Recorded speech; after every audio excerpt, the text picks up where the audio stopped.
Alors, Gemara dans Shabbat, elle ramène Mahloket, Bet Shammai, Bet Hillel. Bet Shammai, Omrim, Yom Rishon, Madlik, Shmone, Mikad, Ve'olach, Pochet, Ve'oler. Après Bet Shammai, le premier jour, on allume 8 nérotes.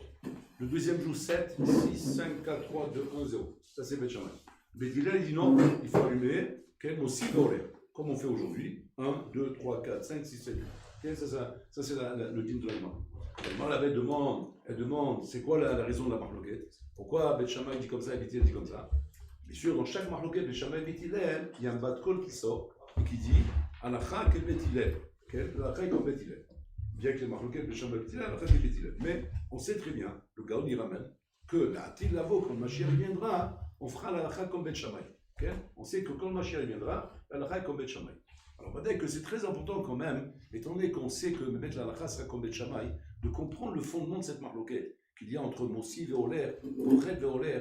C'est quoi ce lien qui est ici? Alors là, il y a plein de ta'amim. La Gemara donne plusieurs ta'amim. Elle donne le ta'am de Keneged à Korbanot Ahag.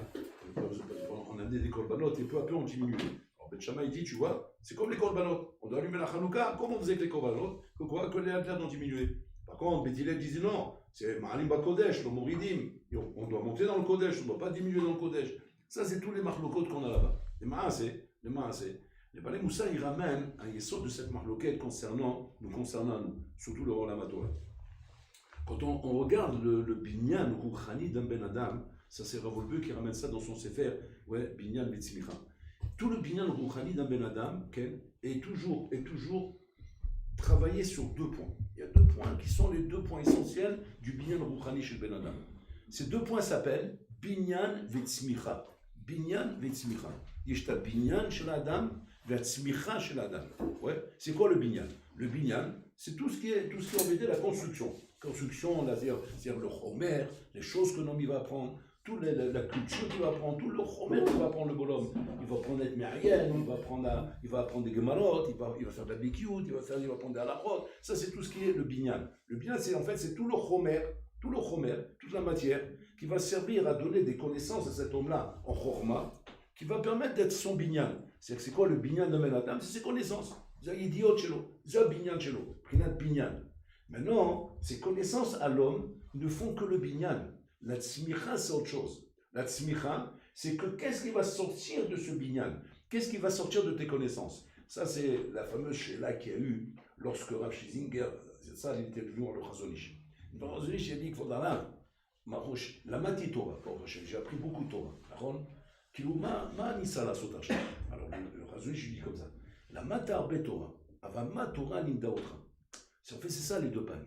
Il y a ce que j'ai appris de la Torah, et il y a ce que la Torah m'apprend. Vous comprenez? Le pan de ce que j'apprends de la Torah, ça c'est le pan du binyan. C'est le côté binyan. La Torah m'a construit, elle m'a donné des connaissances, elle m'a donné une culture, elle m'a donné ashkafot. Donc j'ai un binyan, j'ai une construction. J'ai une construction, c'est-à-dire, je sais quand je suis face à la vie, je sais en vérité comment il faut penser, comment il faut réfléchir, comment il faut décider, comment il faut trancher. Ça c'est ce que la Torah, c'est ce que j'ai appris de la Torah. Maintenant, qu'est-ce que la Torah m'a appris à moi? C'est-à-dire qu'est-ce que moi j'ai appris de la Torah, c'est une connaissance. Mais ce que la Torah m'a appris à moi, c'est ma tzmira. Ma tzmira, c'est en vérité, c'est toute la, le raffinement de ma personnalité. C'est tout le raffinement de ma personnalité. C'est-à-dire tout mon comportement face aux situations de la vie. Ça, c'est déjà la tzmira. Quand on est face au binyan, c'est comme Bet Hillel, c'est Mossi Ve'oler. Ça, c'est le binyan. Binyan, c'est tu as besoin de culture, tu as besoin de connaissances, tu as besoin d'apprendre. Ça, il faut être Mossi Ve'oler. Constamment ajouter. Le Osif Kolasman. Velo l'istapek bemoat. Et pas se contenter d'un minimum. Il faut constamment ajouter. Par contre, quand tu es selon Bet Hillel, ça c'est Bet Hillel, ça. Bet Shammai, c'est Pochet Ve'oler. C'est quoi? C'est la tzmicha. La tzmicha, c'est quoi? La tzmicha, c'est la construction du Ben Adam qui va être dans la qualité de ce qu'il a appris. C'est-à-dire en vérité de prendre chaque élément que j'ai appris, qui a fait ma connaissance, et d'essayer de sortir pas le kamout, mais la ichout qu'il y a là-dedans, la qualité qu'il va y avoir là-dedans, dans mon comportement, comment ça va se raffiner chez moi. Ça, c'est le pochet ve'oler. Maintenant, cette marloquette Bet Shammai et Bet Hillel, barour que la lacha est tranchée comme Bet Hillel. Aujourd'hui, nous agissons comme Bet Hillel, c'est en les mots si ve'oler. Mais il y a aussi la notion de pochet ve'oler qui sera l'antidavo. Il y a un Rambam très manienne, dans la Chot Menachim là-bas, où ce Rambam il ramène que il vient nous expliquer la différence qu'il y a entre notre époque à nous et l'époque du Mashiach. Et là-bas, le Rambam, il dit comme ça. Lo yevdel ben yamen ou le yemot ha-Mashiach. Il n'y aura pas de Evdel entre notre époque et l'époque du Mashiach, oui. Si ce n'est simplement que quoi? Shaul Malchouyot, c'est-à-dire que les Malchouyot reconnaîtront Israël et seront d'accord de nous laisser étudier la Torah, de nous laisser pratiquer nos mitzvot, de nous laisser faire notre avoda dans le Beth Amikdash. Ça, c'est la différence qu'il y a entre notre époque d'aujourd'hui et celle de là-bas. Par contre, le Rambam, il ramène là-bas. Que ce Zman qu'on aura là-bas est un Zman qui sera panouille. Nous serons libérés de tous les programmes des Goïm, de tous les tsarot des Goïm, afin de nous adonner à l'étude de la Torah, comme c'est dit le Rambam. Afin de nous adonner à l'étude de la Torah, et que grâce à cela, l'iskot echayé olam haba, d'avoir le olam haba. Alors maintenant, tous les mfarshim, ils tombent sur ce Rambam. Ils disent, on ne comprend pas, est-ce qu'il y a encore, après la venue du Mashiach, une bechira chez l'homme, qui va encore te déterminer si tu vas voir Olam Haba ou pas? Alors c'est marqué, Yamim she'en ba'em chafet. Ce sont des jours où l'homme n'aura plus de goût à ça. Pourquoi? Parce que c'est fini, il n'y aura plus la Bechira. Il n'y aura plus maintenant le Yesara qui va venir maintenant te tenter de faire des avalot, de faire des misot. Il shretou et ta Yesara. Le Seigneur voulait faire la shrita. Donc c'est fini là-bas. Là-bas, les jeux sont faits comme Yachol. Ce que tu es, tu es. Ce que tu n'es pas, tu n'es pas. Il a fait, il nous écart. Comment on comprend ce Rambam?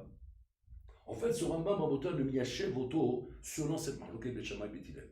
C'est comme ça. Selon Beth Hillel, effectivement, nous sommes avant la venue de Mashiach, le Prinat Mossi Veoler. Mossi Veoler, c'est qu'est-ce qu'on fait Rabotai? On se remplit de Torah. Malim Bet Torah. Donc on a les connaissances, la Chokhma, la date en Bet Torah, la date en Bet Chomer. Quand on va venir à l'époque du Mashiach, ça va être comme il dit le Rambam, pour Chet Veoler. Pour Chet Veoler, c'est-à-dire que là, tu vas être occupé dans ta Tzmira. Tzmira, c'est comme là, c'est de pouvoir maintenant te raffiner dans ton étude afin d'être zoré la Olam Haba. C'est-à-dire que la Olam Haba est déterminé par quoi? Par la qualité du raffinement qui est ressorti de tes connaissances. Pas par le kamou de tes connaissances. Le kamou de tes connaissances ne va pas te raffiner forcément. C'est du kamou. Un peu comme on la ramène de la farine à la femme pour qu'elle fasse du pain avec. On amène du chomet, la farine, des œufs, etc. Et après, elle fait des belles chalotes avec ça. C'est ce qu'on appelle le raffinement de la chose. C'est qu'elle te prend la chose qui est le chomet, et elle te sort quelque chose avec ça. Là, c'est pareil. Il y a dans la phase de l'homme, dans la phase de la vie de l'homme, ces deux étapes. Il y a d'abord le chomer que j'acquiers, et après que j'acquiers ce chomer, comment je vais me raffiner, comment je vais m'exceller et raffiner ma personnalité pour arriver à être Zocher Lechayor Lamama. Ça, c'est ce qu'il dit le Rambam. C'est-à-dire que nous, sur de 5 grands nafkamina. D'ailleurs, le Chafetz Chaim, il disait ça. Le Chafetz Chaim, il disait comme ça. Il disait que Kama Adam Saïl Isaher, combien un homme il doit faire très attention, que pendant toutes ces années de vie, où on est avant la venue du Mashiach, Pachout d'être Mossi Veoler, d'avoir au moins étudié au moins le chasse une fois dans sa vie. Il demande d'être quand la chasse. Il dit pourquoi? Il dit parce qu'après la venue du Mashiach, si tu n'as pas étudié Yebamot, tu ne pourras pas étudier Yebamot. Tu n'as pas étudié Kiddushin, tu ne pourras pas étudier Kiddushin. Tu n'as pas fait Brachot, tu ne pourras pas faire Brachot. Tu ne pourras étudier après la venue du Mashiach uniquement que ce que tu as ouvert, que ce que tu as étudié. Et il dit là-bas, même le faire au moins, il dit Bébé Kiyut. Pas forcément Beyoun, mais au moins les mots autour de Bébé Kiyut. La date est ta chasse, au moins les mots de Bébé Kiyut, au moins de quoi? D'avoir du Chomer. Que demain, quand le Mashiach va venir, tu vas pouvoir au moins te raffiner là-dessus. Mais ce que tu n'as pas fait, ce que tu n'as pas préparé, Beref Shabbat, l'autochal et Shabbat. Le Rambam, c'est pas chose, c'est qu'est-ce que tu as préparé? Tu as du Chomer, ça tu vas pouvoir en profiter. Ça tu vas pouvoir, te raffiner, exceller dans ce Chomer pour que quand le Mashiach va venir, Bezet iskere chayom lamaba. Mais ce que tu n'as pas fait, tu n'as pas fait. L'erreur aujourd'hui, Rabotai, dans laquelle il ne faut pas tomber, justement, c'est de négliger Rabotai, la quantité inimaginable de connaissances que la Torah nous offre et qu'on se prive de ça. On se prive de ça pourquoi? Pas parce que c'est pas bien de faire du Hayoun, de regarder profondément chaque chose, au contraire, c'est nécessaire, c'est important, Rabotai. Sans Hayoun, sans regard approfondi sur les choses, on ne peut pas arriver à comprendre le fin fond et le essor de chaque chose. Ça, c'est pas où, Rabotai. Mais il faut savoir, Rabotai. Il faut savoir une chose, c'est quoi? C'est qu'il y a un temps pour chaque chose. Et que ce que tu veux essayer d'acquérir, Rabotai, en profondeur, tu ne peux l'acquérir qu'à partir du moment où tu as d'abord toute la généralité. Klal ou prat. Tu ne peux pas avoir le prat si tu n'as pas d'abord le klal. Le klal, c'est-à-dire d'abord le klal de toute la Torah. Tu ne peux pas dire maintenant, je vais comprendre Beyoun, une nekuda quelque part, si je n'ai pas la Tumuna klali de tout ça. Comment tu as une Tumuna klalit? À travers tout le chasse. Tu ne peux pas savoir maintenant comment ce que tu es en train de dire maintenant est Nachon, Si jamais tu n'as pas d'abord cette mouna clalie par rapport à toutes les soudions dans le chasse, comment cette chose est présentée, tu as peut-être qu'un angle de vue, peut-être c'est un zavit que tu as, mais combien ce zavit il est émet, donc tu n'as pas le mabat clalie de la chose. C'est pour ça que le Rav Esraïm il disait comme ça, que tout ce qui va nous permettre d'arriver à rentrer aux profondeurs de la Torah, au fin fond de la Torah, dans tous les domaines, c'est qu'après que dans ce monde, avant la venue de Mashiach, tu étais Mossi Veoler. Mossi Veoler, c'est-à-dire tu t'es rempli de connaissances, tu t'es rempli de idiots. Ces connaissances et ce remplissage que tu as fait représentent ton binyan. Ton binyan, c'est-à-dire combien de Maseret tu as appris, combien Baruch Hashem de halachot tu as appris, combien tu t'es instruit dans nos sekelim du Chumash, Ramban, Rashi, Even Ezra, Sforno, d'apprendre tout ce qu'il y a, un maximum de choses, de se faire des sdarim, où le bonhomme dans ces sdarim, Rabotai, il se remplit. En donnant, bien sûr, un minimum de hayoun dans ce que tu apprends. Il faut te remplir avant tout. Pourquoi? Parce que ce que tu t'es rempli, c'est ce que tu feras quand le Mashiach viendra. Ce que tu t'es pas rempli, tu feras pas. Tu toucheras pas à ça, Rabotai. Un homme peut rester à l'éternité. Les Chaya Olam Haba, Bichlal sur une macérette peut-être. Pourquoi? Parce que c'est ce qu'il a touché de son vivant. De son vivant, il a étudié que cette macérette. C'est Machilmad, les Chaya Olam Haba. Tu ne peux pas imaginer de croire que tu puisses rentrer dans le fin fond de n'importe quelle partie de la Torah si tu ne l'as pas d'abord utilisé de ton vivant. Tu ne l'as pas utilisé de ton vivant. Il faut que de ton vivant, d'abord, tu t'es imprégné de ces choses-là. Que tu as appris ces choses-là, et après seulement. Ça, c'est la marloquette de Shammai Beit Hillel. D'après Beit Hillel, Mossi Veoler. Il faut d'abord t'occuper dans le binyan. החיים שלנו בעולם הזה, זה חיים של בניין, שאני בונה את עצמי. אני בונה את עצמי, maintenant, c'est pas seulement dans l'étude de la Torah, c'est dans tous les domaines, Rabotai. אני בונה את עצמי, c'est-à-dire, je me donne des connaissances. Je m'éduque une pratique, je fais une pratique des misvot, des misvot, de la Torah, des hashkafot, de tout ce que j'ai besoin de connaître. Maintenant, cette pratique-là, je suis conscient que les maasé, elles demandent du raffinement, elles demandent du hayoun, elles demandent d'être mamash perçu d'une manière beaucoup plus profonde. Cet approfondissement se fera réellement, comme dit le Rambam, qu'après la venue de Mashiach. Après la venue de Mashiach, lorsque Am Israël seront en mamash be'ad matam, sur leur terre, il y aura Beth Amikdash, il y aura la présence de la Shrina, il n'y aura pas toute cette galoute, Rabotai, qui est balbel otanou, et que malgré tout le hayoun qu'on pourrait faire, le bilboul qu'il y a dans cette galoute nous empêche réellement de rentrer dans le fin fond de chaque idée qui est présentée dans la Torah. Et à cause de ça, on ne peut pas dire aujourd'hui que Baruch Hashem, j'étais marié dans cette ékouda, Vanit fait cette colle à l'ékouda azot. J'arrive à trouver tout le sens de cette ékouda. C'est impossible, mon Rabotai. C'est ce que le Rambam est en train de nous dire. Ça, tu pourras le faire que quand le Mashiach viendra, une fois chaque kol ityachev. Qu'il y aura du ta'at dans le monde. Il y aura le ta'at dans le monde. Ce ta'at te permettra de comprendre le fond de chaque idée, le fond de chaque chose. À ce moment-là seulement. Donc ne tombe pas dans ce piège du Yetzirah qui va consister à dire non, je veux tout comprendre maintenant. C'est la vie la colle. Je veux descendre au fin fond de chaque détail. Pourquoi? Parce que ce sera au détriment du Mossi Veoler. Ce sera au détriment du Mossi Veoler. Un peu comme, si vous voulez, un peu comme à l'école. À Mavdil. Comment vous avez fait les classes? Les classes, comment ça se passe en Bretagne? Faites les classes élémentaires, les classes après supérieures, les athlètes, vous faites vos bacs, après vous faites une culture générale. Et après vous rentrez les athlètes dans des études de plus en plus spécialisées. Okay? On ne peut pas maintenant imaginer à la Bretagne de pouvoir rentrer dans des études spécialisées si tu n'as pas d'abord la base qui te permet de pouvoir rentrer dans ces études. Des bases qui sont des bases générales. Il faut que tu aies une culture générale. Tu ne peux pas sinon rentrer là-bas. Là c'est pareil en Bretagne. Tu ne peux pas rentrer dans une Havana approfondie de la Torah si tu n'as pas une culture générale de la Torah. Ce qui va te manquer, parce que comme le Rachid d'ailleurs il le dit ça, divrei Torah, anim b'makom echad ve'ashirim b'makom acher. Des fois ils sont anim b'makom echad. C'est-à-dire que c'est quoi ils sont anim? Comme là il n'y a pas beaucoup d'informations, ici où tu es en train d'étudier. Et le fait qu'il y ait un peu d'informations, même quand tu mets rien à fond, en fait tu mets rien qu'avec un peu d'informations. Ve'ashirim b'makom acher. C'est quoi ashirim b'makom acher? Puis toi tu vas te rendre compte que cette soudia présentée ailleurs, plutôt elle est moulchevet, elle est plus élargie, on en parle plus, on donne des éléments qui permettent de mieux comprendre par rapport à ce que j'ai ici, d'accord? Donc qu'est-ce que tu vois ici? Tu vois les maasé que sans le mabat klali, sans le regard général de chaque partie de la Torah, tu ne peux pas arriver à dire j'ai compris le hayoun qu'il y a là-bas, j'ai compris le fin fond qu'il y a là-bas. De là vient l'importance de l'étude de la Bekiyut. L'étude de la Bekiyut Rabotai est très importante et c'est pas quelque chose qui est facultatif, c'est Chayav Liot. À Vologine, on raconte comme ça qu'à Vologine, Rabotai, il y avait trois catégories chez Talmidim, Shosh Asukim chez Talmidim. Il y avait les Talmidim Rabotai, qui faisait que du Ayoun. Comme ça, Vologine. Vologine, c'est les grands yeshivot. C'était la base de toutes les yeshivot, Vologine. Il y a des Talmidim là-bas, ils faisaient que de la Bekiout. Et il y avait des Talmidim là qui faisaient Ayoun et Bekiout. Comme ça, on ramène. Et là-bas, on a tiré une maskana extraordinaire. On dit c'est extraordinaire. Tous les Talmidim qui faisaient que du Ayoun là-bas, aucun gadol n'est sorti de ça. Aucun gadol n'est sorti de ça. Les Talmidim qui faisaient que de la Bekiout, il est sorti un peu d'Egdolim. Il est sorti un peu. Les Talmidim qui faisaient Ayoun et Bekiout, misé Yatsu Kol Agdolim. De là est sorti l'Egdolim. C'est Péléplaïm, Erzé Acholiot. Quand on va dire que de négliger Shalom, le Ayoun, il ne va pas sortir des Gdolim de ça. Où est le Higayon de ça?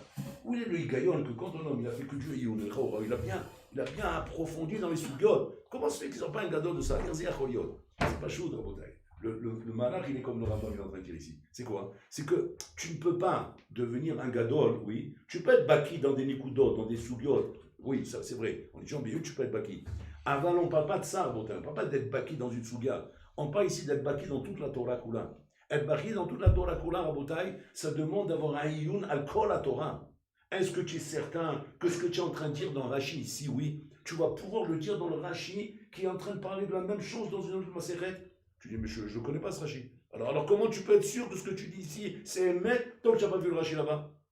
C'est exactement ça, Rabotai. Tu es obligé d'abord d'être Mossi Veoler. Mossi Veoler, c'est de quoi? Te remplir d'abord de la connaissance générale, d'une connaissance générale. Et qu'après, tu as cette connaissance générale, il n'a rien à dire. Maintenant, c'est vrai que tu dois avoir, un moment de ta vie où tu as appris à être Me'ayen.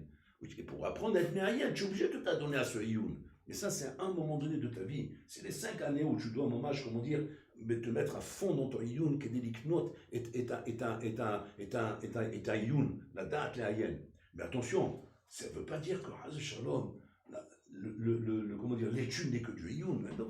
Il faut que tu aies le Iyun et la Bekiout. Il faut que tu aies un regard général, de façon à te rendre compte à chaque fois, est-ce que je suis en train de dire ici, n'est pas en train de contredire Haz Shalom, une souga que j'ai là-bas. Moi, je me rappelle, quand j'étais au Kovel Chazoni, je me rappelle là-bas, une fois, Rav Nissim Karinis, il est venu faire une Chaboula. Il était venu faire une Chaboula, il a commencé sa Chaboula, un costaud, on voyait, il avait des livres de tous les sens, comme ça, on a des empilages de livres, comme ça. Il commence à Chaboula, il pose du coup Sha'at Souma sur un Rashi. Il coup Sha'at Souma. Et donc, il allait partir dans tous les sens, là, pour nous expliquer comment je m'y achète par Chaboula. Et je me rappelle, il y avait un Chacham là-bas, qui avait étudié à Porat Yosef à l'époque dans la Siyama Bachaoul. Ouais, il avait étudié là-bas. Et ce Chacham-là, on le connaissait. Il étudiait seulement la Chita de la Siyama Bachaoul, Pshat, Pachout, l'Omistovev, et pendant la Chaboula, Ranissim, il commence. Le Chacham, là, il lève le dos. Il s'appelait Chacham Menachem, je me rappelle. Il lève le dos. Et Ranissim, il le regarde, il dit, quel Makvodo, c'est. Alors il lui dit, j'ai compris la question du Rav. Mais il y a un Rashi dans ma Seret Ktuvot, il était dans ma Seret Kedushin. Dans ma Seret Ktuvot, chez Miachev est accouché chez la Rav. Le Rav, il regarde comme ça, il ouvre la Gemara, il regarde le Rashi là-bas. Adamakon, il ferme tous les livres, il descend. Il ferme tous les livres, il descend. C'est-à-dire, qu'est-ce qu'il vient nous montrer ça? C'est un maasé Hatsum, en bouteille. Ce maasé vient nous montrer que quoi? Que tu ne peux pas être certain que ce que tu dis à Ayoun ici, Nahon, va être mis à chef toutes les couchottes que tu as. Donc tu n'as pas vu d'abord bébé Kiyud Bichlal. Kol Machem Dubapo. Qu'est-ce qu'on dit ailleurs? Donc tu n'as pas vu ce qu'on dit ailleurs. Comment tu peux savoir? C'est pour ça que Beth Hillel, il dit comme ça.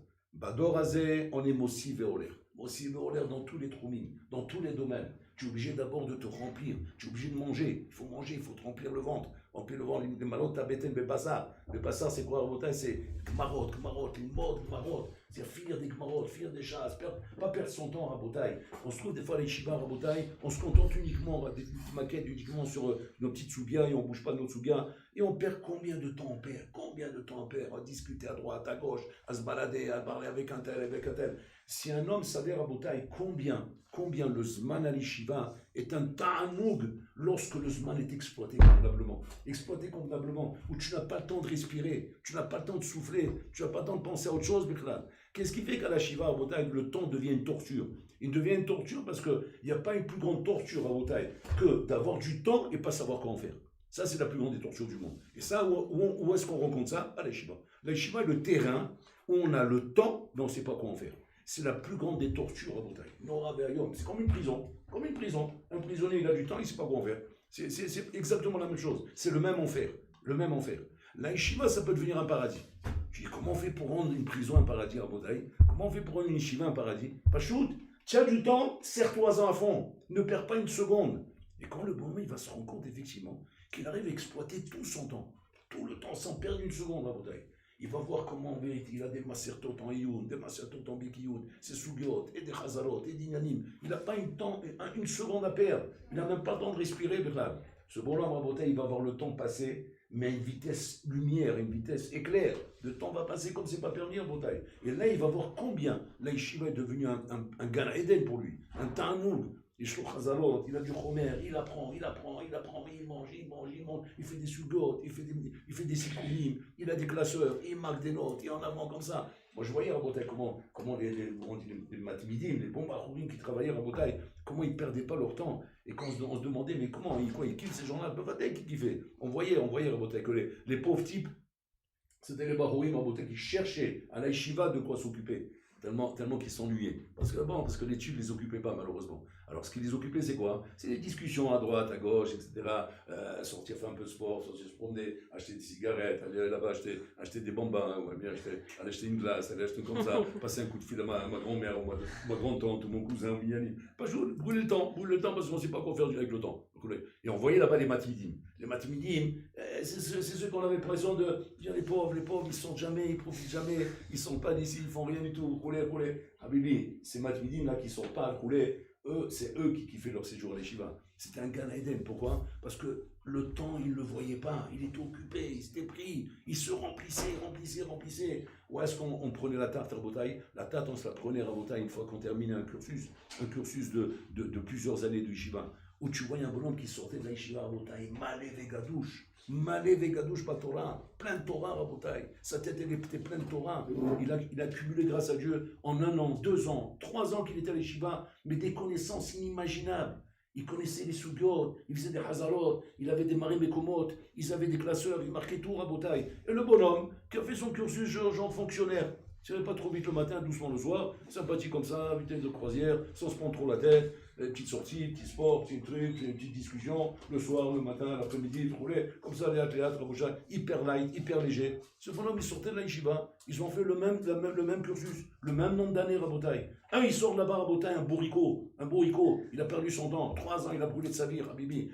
Je me rappelle comment il criait à Rafiki sur ça. Il disait, perds pas ton temps, va faire des études, va travailler. Il disait ça aux gens, je me rappelle, il disait comme ça. Il disait pas aux gens, reste à l'Eshiva. Va travailler, va faire des études, va couper du bois, va faire quelque chose, mais au moins ne perds pas ton temps. Parce qu'il ne supportait pas de voir un bonhomme perdre son temps. C'était tellement yakar, le temps est tellement yakar. Il te permet tellement de faire avec, quand tu sais l'exploiter, en faisant des torignotes, des programmes, et de ne pas perdre ton temps à tourner à droite, à gauche, rouler, à chercher comment je peux faire pour ne pas avoir la sensation à Botaï de que ce soit trop lourd pour moi, l'Eshiva. Il n'y a qu'une Etza à la Yeshiva à Botaï. Tu veux que ton séjour à la Yeshiva soit un Gan Eden. Tu veux que ton séjour à la Yeshiva soit un kiff. D'accord? Il n'y a qu'une Etza. C'est quoi?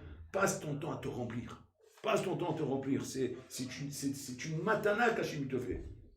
De te donner le srout, de pouvoir venir à la Yeshiva. Combien d'or à Botaï n'ont pas ce srout? Ils n'ont pas eu ce srout. Ils ne savent même pas ce que ça veut dire. Ils ne savent pas ce que c'est à Botaï. Un bonhomme qui est condamné à rester à Amaretz. Il est condamné à rester à Mares, Rabotai. C'est même pas, il faut la peine pour lui. C'est même pas une condamnation. C'est lui, Rabotai. C'est-à-dire qu'il a été condamné par la force des choses de ne pas venir à l'Yeshiva. Il restera à Mares, Rabotai. Des gens qui croient tout connaître, ils croient tout savoir, mais ils ne savent rien. L'Olam Doshum Davar, Rabotai. Parce qu'il n'y a rien à faire. C'est à l'Yeshiva qu'on apprend, Rabotai. À l'Yeshiva, c'est là qu'on peut arriver au moins, à se donner comme ça un chinour. Un chinour qui va te suivre toute ta vie, de ne pas perdre son temps, de se mettre des zdarim, de se mettre des objectifs, des masertot qu'il faut terminer, du chomer qu'il faut terminer, etc. Et ça, c'est un kinyan qu'on fait pour toute la vie. Après que le bonhomme il va sortir de la yeshiva, il a ce kinyan là. Quel est mon objectif? Qu'est-ce que je fais maintenant? C'est comme mon tochnit. Cette année, qu'est-ce que je dois terminer? On a fini cette année, il a fait. Mon objectif est atteint, il a fait mort. On passe à l'année suivante. Qu'est-ce que je dois terminer cette année? Manissa Ligmor et Manissa Lagia. Un bonhomme en montagne qui a l'impression que la vie est longue et qu'on ne sait pas quoi en faire. On ne sait pas quoi faire avec sa bouteille. C'est un homme qui va être un souk. Il va être un souk de Hadashot. Il va écouter les informations, ce qu'on lui raconte sur l'Iran, sur l'Irak, sur Hezbollah, et des trucs. Et voilà, ils sont occupés par là, ils sont occupés par là. Les histoires. Toutes ces sipourim en bouteille. Des sipourim en bouteille chez Yoshve Kranot, à bouteille. Des bonhommes qui sont assis à bouteille dans des coins, qui n'ont rien à faire. Avec qui on occupe ces gens-là à bouteille à leur raconter les problèmes de la vie, parce qu'il y a des problèmes dans la vie politique, internationaux, sécurité, pitaron, nignani, pour occuper le Ben Adam. Voilà le chomer qui te vend le Yetzara. Le Yetzara occupe les gens du matin au soir, les malotes, autant les shtuyot, bedvarim she'en shum nafkamina. Pourquoi? Il disait le Rav Yashiv, 99% des choses qu'on discute aujourd'hui n'arriveront jamais. Donc tu parles pour rien, tu perds ton temps, tu mets à bête azman shilcha, tu sorev azman shilcha, tu t'occupes de problèmes, tu sais même pas s'ils vont arriver avec là. 99% des problèmes n'arrivent pas avec là. Ce sont des trucs simples, tu es à sec, bidimion, oulai. En attendant, le stratagème du Yetzara dans ces oulai, c'était quoi? Chez l'autre, tu es à sec, bidimoutora. Tu ne sois pas occupé dans la Torah. La Torah, tu ne touches pas à ça. Et c'est ça, on appelle le Khorban. Le Khorban Nora, c'est d'avoir vécu une vie où Kaviachol, on ne m'a pas donné cette opportunité. On ne m'a pas donné cette psticha-là, on ne m'a pas donné ce pétard-là. Que de me rendre compte que si jamais dans ma vie, Barmenan, je fais un kinyan de vouloir acquérir toute la Torah entière, Barmenan, je ne suis pas arrivé à ça. C'est où il bâtit ta chaim chéri. Maman, je ne sais pas, je suis tout il bâtit ta chaim chéri. J'ai perdu ma vie, Rabotai. Parce que ne tombe pas dans le piège, Rabotai, de ce que l'Yetzara il peut vendre, parce que l'Yetzara est très malin. Lui, il te dit comme ça, non, l'onachom, le batatachem shelcha.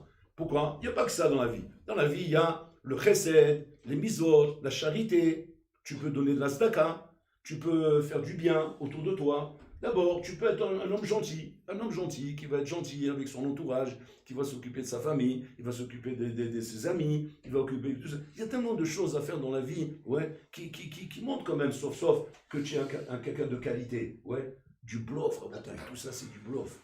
Tout ça c'est du bluff, Rabotai, simplement pour te détourner d'une matara, qui est la matara de la vie. Pourquoi? Pachout, en boul amares chassid.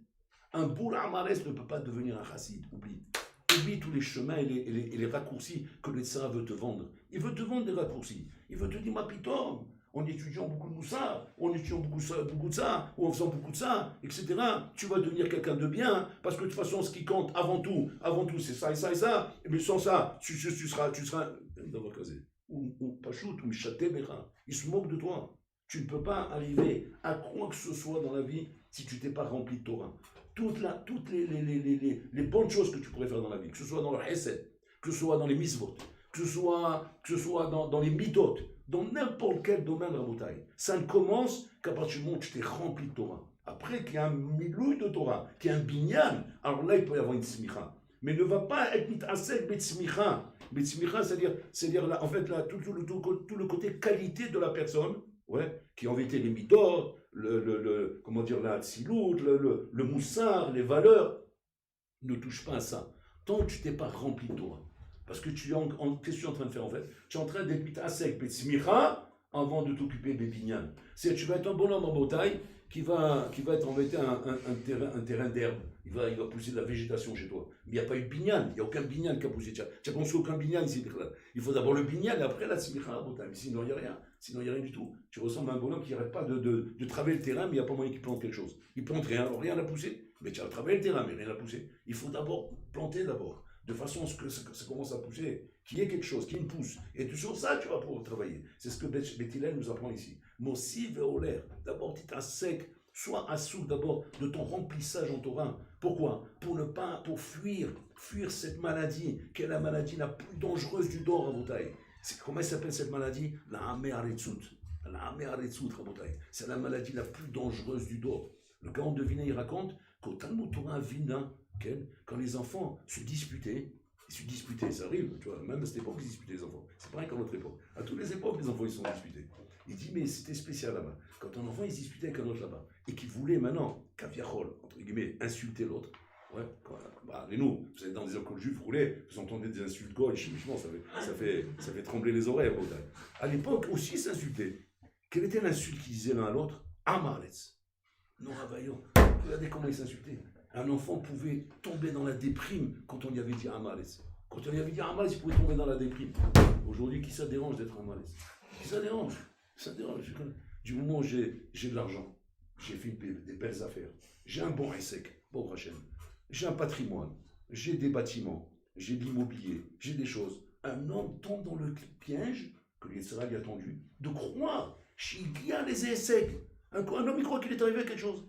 Je suis arrivé à quelque chose dans ma vie. J'ai une belle carrière, je suis une réussite. Je suis une réussite. Quelle réussite? Espèce de bourricot. Tu n'as rien appris, tu sais rien. Tu ne connais même pas une macérette, comment tu vas faire quand Mashiach va venir? De quoi tu vas être mis à sec là-bas? Il y a des bonhommes en beauté, ils n'ont jamais ouvert un taf de Gemara de leur vie. Mais qu'est-ce que tu vas faire après ça, après que le Mashiach va venir? Qu'est-ce que tu vas apprendre là-bas? Chez Menachem. Qu'est-ce qu'on va faire avec tes billets de banque? Qu'est-ce qu'on va faire avec tes affaires? Qu'est-ce qu'on va faire avec tes bâtiments? Qu'est-ce qu'on va faire avec tes voitures? On va t'enterrer avec ça, on va te monter tout ça dans la tombe. Ouais, tu vas rentrer dans la tombe, toi tout seul, nu comme un ver de terre, et tu vas te faire manger par les serpents là-bas. Qu'est-ce que tu vas apprendre là-bas si tu t'es pas rempli de Torah? C'est ça, Abotai. Le souci doit être Mossi Veoler, Titmale Torah. Et ça, c'est à l'Eshiva. Tu peux prendre ce pli. Ce pli-là, c'est qu'à l'Eshiva. Parce que dehors, on ne te l'apprendra pas, ce pli. Dehors, il n'y a pas ce discours. Ce discours, tu ne l'entendras pas dehors. Parce que c'est pas parce qu'on ne veut pas l'entendre. Parce qu'on l'a pas, Abotai. Ceux qui ont ce discours dehors, ce sont que les bonhommes qui sont passés par l'Eshiva. Les bonhommes qui sont passés par les Shiva, vous les voyez dehors. Ce sont des bonhommes là qui ils ont beau travailler, ils ont beau avoir des hasakim, ils ont beau avoir tout ce qu'il y a, parce qu'on ne fait pas ce qu'on veut dans la vie. Malheureusement, on est obligé des fois de travailler, d'avoir des hasakim, d'avoir des nyanim. Mais le bonhomme, Habibi, il a fait des kinyanim, il a compris qu'il faut des torniotes, il faut des nyanim, il faut du respect, il faut que j'avance, il faut que je me remplisse. C'est ça le souci en bataille. Parce que ce souci, il est irrattrapable. On ne va jamais être reproché après 120 ans. Pourquoi tu n'as pas fait beaucoup d'argent? Pourquoi tu n'as pas ramassé beaucoup d'argent? Pourquoi tu n'as pas fait de carrière? Combien d'études tu as fait? Quelles études tu as fait? Dentiste? Pourquoi tu n'as pas soigné des dents? Oui, je suis indépendant, soigné des dents. Pourquoi tu n'as pas fait des trucs comme ça, malade? Combien de doliprane tu as donné? Combien de réceptes tu as écrit ou tu as donné des antibiotiques? Combien? Mais on ne va pas te poser des questions pareilles, ça n'intéresse personne. Pourquoi? Parce que c'est moi qui soignais et c'est moi qui rendais malade. Amir faire Cholim. Ça encore, toi, tu étais un automate que moi je baladais comme ça. Alors tu vas dire, alors c'est quoi la chose? C'est quoi la chose que j'attendais de moi? La chose que j'attendais de moi, c'est la seule chose que moi je ne pouvais pas faire. Tout le reste, c'est moi qui le faisais. C'est quoi? C'est la chose qui dépend de ta Bechira. La chose unique qui dépend de ta Bechira. Que si moi je le faisais, tu n'es plus un Ben Adam, tu es un automate, tu es un mana. Là où ta Bechira commençait à Botaï. Où est-ce que ta Bechira commence? Ta Bechira commence Moula Torah, Moula Irat Shamaim. C'est là-bas ta Bechira. C'est là-bas qu'on t'attend dans ce monde. C'est ça le Inyan, comme cette histoire qu'on raconte avec le Briskrov. Je raconte tous les ans cette histoire. Le Briskrov en Bretagne, qu'une fois on l'a appelé, on lui a dit voilà, ça suffit, la yeshiva là en l'air, il faut absolument ramasser l'argent, il faut faire un gala. Le Briskrov lui dit mais bon, parlez aux gens, il dit non, il faut faire un gala, il faut. Bon, les Gdolim, vous savez comment c'est les Gdolim? Les Gdolim sont tellement souples dans leur limoud que si tu les prends pas pour faire quelque chose avec eux, ils ne bougent pas. Bon, mais quand tu les prends, ils bougent, ils sont d'accord. Vous voyez Raphaël, on l'a pris en photo comme ça devant l'ordinateur pour appuyer, pour montrer qu'il appuie sur le bouton, et voilà, avec ça on a envoyé. Il écoute le pauvre, il vient comme ça, il prend la photo, et tu vois Raphaël comme ça devant l'ordinateur, comme ça, en train de lui faire appuyer pour montrer sa main. Voilà, regardez, on fait une misva avec l'Echitsatiad. Regardez la grandeur d'un gadol, comment il est prêt à faire tout ce qu'il faut faire pour aider un Israël. Mais tu vois qu'il est là-bas, lui. Tu vois, l'autre, il va regarder ça. Oh, Eze Yofi. Tu vois, lui aussi, il a fait. Alors moi, si je vais faire ça, il a motivé à quoi faire? À mettre 200 shekels dans la coupe à Zaka. Mais c'est ça qui te donne comme motivation, Raphaïm. À faire mettre 200 shekels dans la coupe à Zaka. C'est comme toi. Au moins qu'il fasse ça. Parce que l'abruti, là, il fait rien. Même ça, il fait pas. Alors, au moins qu'il fasse ça. Mais moi, regarde Raphaïm, le monument de Torah qui est ici, et après, tu vas regarder le doigt qui appuie sur le truc d'abord. C'est ça le lien, la bouteille. Et là-bas, le Briskrov, donc il a accepté, il a dit ok, bon, je viens. Donc ils ont fait le gala, ils l'ont assis. On vous prévient, on est dans le gala maintenant. On n'est pas au Beth Midrash, on n'est pas à la Shiva, c'est pas le monde fait du Hayoun, donc vous êtes avec nous. Bien sûr, je suis avec vous, ce que vous voulez. Dites-moi ce qu'il faut faire, je suis là. Ça va, je vous appartiens. Faites de moi ce qu'il faut faire. Ok. Donc on va aussi à côté de vous des très lourds, des milliardaires. Ils vont venir à côté de vous, simplement. Vous les recevez bien, vous parlez avec eux gentiment, etc. Oui, le kavod, nous on fait le travail, c'est nous qu'on fait le travail par derrière. Les Askanim sont derrière, ils savent comment travailler, ils savent comment présenter, comment vendre la chose. On va t'asseoir à côté du Briskrov. C'est pas facile, attention. J'espère qu'on va y arriver. Il gonfle le truc. L'autre, il est en train de trembler. L'autre, milliardaire comme il est, il s'assoit avec Trump pour boire le café. Là, Pitom, ils ont réussi à le faire trembler de s'asseoir devant le briscoe. Alors que lui, il s'assoit avec Trump, il s'assoit avec tous les présidents de la République. Maintenant, on les a rendus à beauté avec des polichinelles à côté de lui, à côté du briscoe. Le briscoe, on arrive à faire trembler le bonhomme. Il tremble devant personne. Il est en train de trembler comme ça. Et on le fait. Pitom, on revient. C'est bon, on a réussi à vous asseoir. Ça va être rapide, hein, ça, c'est genre 1 minute 36 secondes. C'est compliqué, allez-y. Vite. Il s'assoit, il ne bouge plus, il ne respire plus, il ne mange plus, il ne dort plus. Il est devenu bleu, il bouge plus. Le briscoe, il est comme ça, il va dire, c'est comme si l'ignorie. C'est baladissant d'entrée. Et le briscoe, il ne peut pas s'empêcher, lui, ou la rôle, il ne peut pas s'empêcher d'étudier. Puis toi, il repère qu'il y a un avraire à côté de lui. Ah, là, Macom, le Rambam là-bas. Non, tu te rappelles le Rambam là-bas? Comment il a dit? Il est parti. Maintenant, le Haskan qui est à côté, il dit, bon, ça recommence. Alors, il vient le voir. Occupez-vous du milliardaire qui est à côté de vous, on lui a donné 1 minute 36 secondes. Donc, il faut pas qu'on passe pour des imbéciles. Ah oui, d'accord. Et il se retourne vers lui. Avance, Mars. Si on lui dit, ça veut dire, qu'est-ce que tu fais dans la vie? Alors lui, il regarde, il dit, voilà, dans la vie, alors on lui dit, voilà, moi dans la vie, j'ai une compagnie, une grosse compagnie de bois. Ouais, on coupe du bois dans la forêt, et avec ce bois, c'est un marché international impressionnant. On vend de partout. Ce sont les number one du bois dans le monde. Et ça va. Bon, le monsieur, ils sont dans lui, alors le Rambam, comment tu comprends? Il avait guerre là-bas, il avait une couche sur le Rambam, il dit, mais. Et le Lasken, il revient, Rav, occupez-vous de lui. Ah bon, c'est marre. Qu'est-ce que tu fais dans la vie? Alors voilà, je vous disais, on était en bois. En ce moment, on a fait un contrat avec la Chine, avec le RSS, avec l'INI. C'est en train de partir en tous les sens. Et le Canada, il est en tous les sens. On parle de milliards. Dis, mais d'après le Khatam Sofer, là, c'est bon, la couchette du Rabbi Kvia, elle est bon, d'après ça. Il reparle. Et l'autre, Lasken, il revient. Fordalav, on a 1 minute 36 secondes. Il faut que le chèque soit gros. Donc il faut parler de ce que nous. C'est un truc très important. C'est piquant. En effet, Fordalav. Avance, master. Bon, l'autre, il n'en peut plus, il a pété un câble. Il n'a plus envie de parler. Il dit, je sais pas. Qu'est-ce que tu fais? Je sais pas ce que je fais. Il n'a plus la force de parler, le pauvre. Il a tué. Il dit, je sais pas ce que je fais. Alors le Rav, il a vu qu'il a répondu qu'il ne sait pas ce qu'il fait. Alors lui, il explique. Maintenant, il parle avec lui. Et il dit, je t'explique. C'est marqué dans la Torah, Shechet Yamim Te'aseh Melatera. Te'aseh Melatera. T'es Balachon. Irkatou. Te'aseh Melatera. Un achon passif. Se fera ton travail. Ton travail, il se fera pendant 6 jours. Okay? Ça veut dire quoi? C'est que même le travail que tu fais pendant 6 jours, où tu crois que tu es en train de faire des rolamot, c'est le travail que moi je te fais faire. C'est pas le travail que toi tu es en train de faire. C'est moi ce que je fais avec toi. Agnos, quand je te demande la question, avance, master, je te demande pas ce qu'Hachem fait avec toi. Je te demande ce que toi tu fais avec toi. Qu'est-ce que toi tu fais? C'est-à-dire que, regarde, même les questions qu'il demande, le brise-prof, c'est du Hayoum. L'autre, il n'a pas compris, il est en train de lui raconter le bois inanime. Il dit ça, c'est ce qu'Hachem dit. Pour ça que je te réponds la question, tu ne me réponds pas. Alors, tu as compris maintenant la question que je te demande? Qu'est-ce que toi tu fais? Et là, Habibi, il ne sait plus quoi dire, l'autre. Il ne sait plus quoi dire. Qu'est-ce que je fais? Alors, il dit, aiguillez-moi, Vaudra. Il dit, qu'est-ce que tu veux? Kama tapi matalomed, kama masertot atalomed, kama avoda taose, kama avoda tamidot, combien moussa, combien ça? C'est avoda shekha, c'est ma taose. Alors il regarde, il dit, Vaudra, on n'a pas beaucoup de temps, on fait très peu, il faut être honnête. Rabbi l'a rendu comme ça, le milliardaire à Motaï, c'est devenu un petit bambin en Bermuda. Il ne sait même plus quoi dire. Il l'a rendu nul.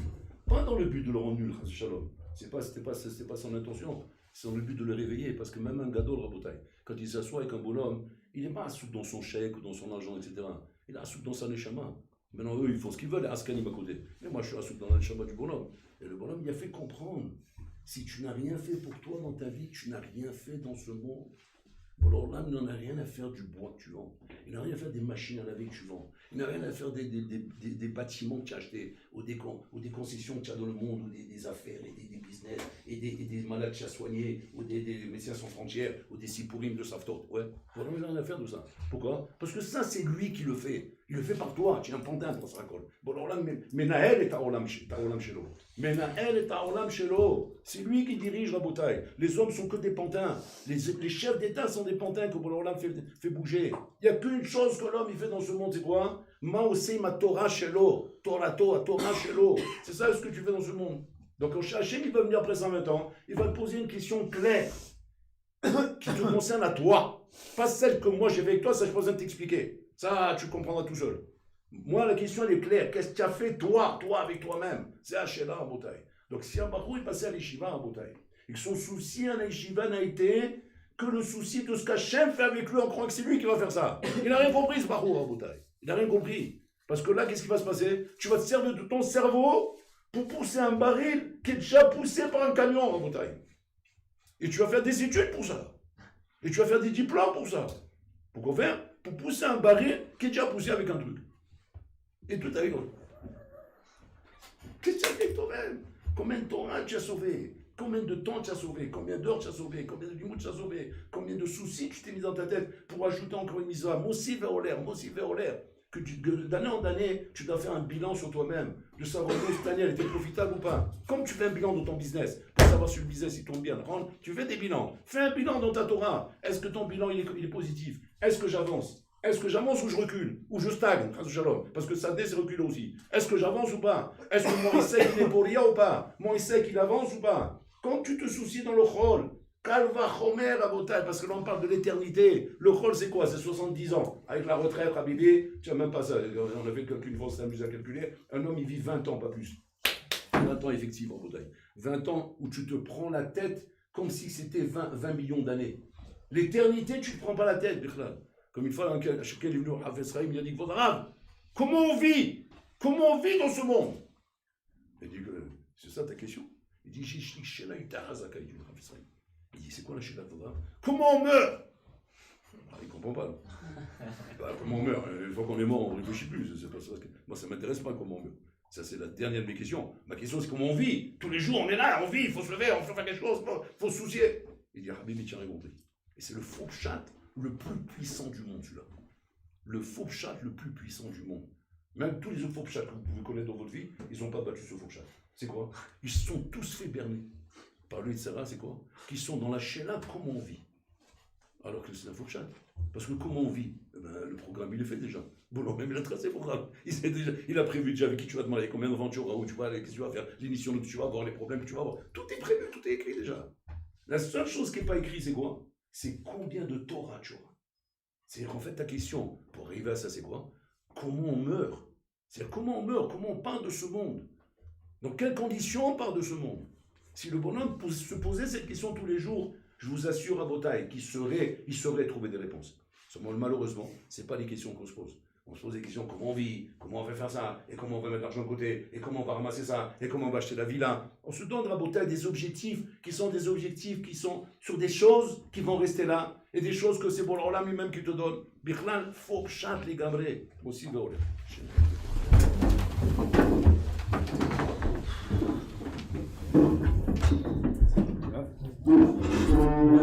d'abord se remplir de travailler.